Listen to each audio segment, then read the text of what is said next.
நெல்லை மாவட்டத்தில் நூதன முறையில் வங்கிப் பணத்தை கொள்ளையடித்தவர்களிடம் போலீசார் நடத்திய விசாரணையில் பல அதிரடி தகவல்கள் வெளியாகியுள்ளன.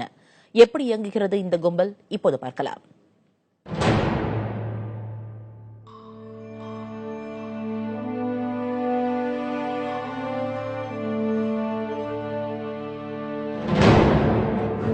நெல்லை மாவட்ட காவல்துறையால் கைது செய்யப்பட்ட இவர்கள் ஜார்க்கண்ட் மாநிலத்தைச் சார்ந்தவர்கள். பொதுமக்களிடம் பேசி நூதனமான முறையில் வங்கி கணக்கிலிருந்து ரொக்கத்தை கொள்ளையடிக்கும் கும்பலை சார்ந்தவர்கள். கல்லிடைக்குறிச்சி பகுதியைச் சேர்ந்தவர்களிடம் தொலைபேசி வாயிலாக பேசி அவர்களது வங்கி கணக்கிலிருந்து சுமார் 2 லட்சம் ரூபாய் வரை இந்த கும்பல் திருடியுள்ளது. எந்த ஊர்ல இருந்து பண்றாங்கன்னே தெரியாது.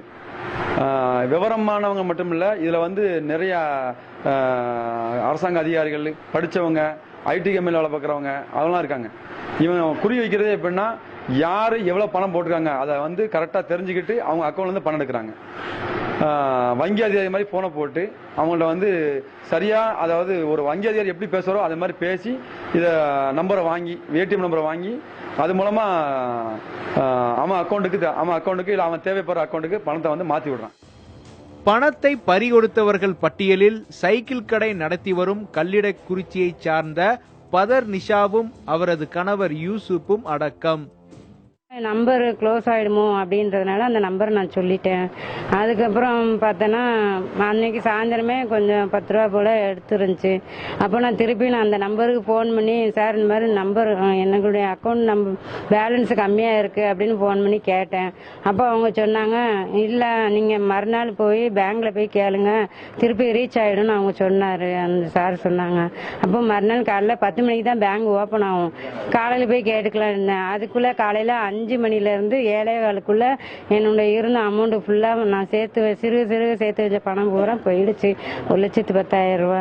நான் ரொம்ப கஷ்டப்பட்டு, என் கணவரும் நானும் சைக்கிள் கடையிலேருந்து நான் கஷ்டப்பட்டு சேர்த்து வச்ச.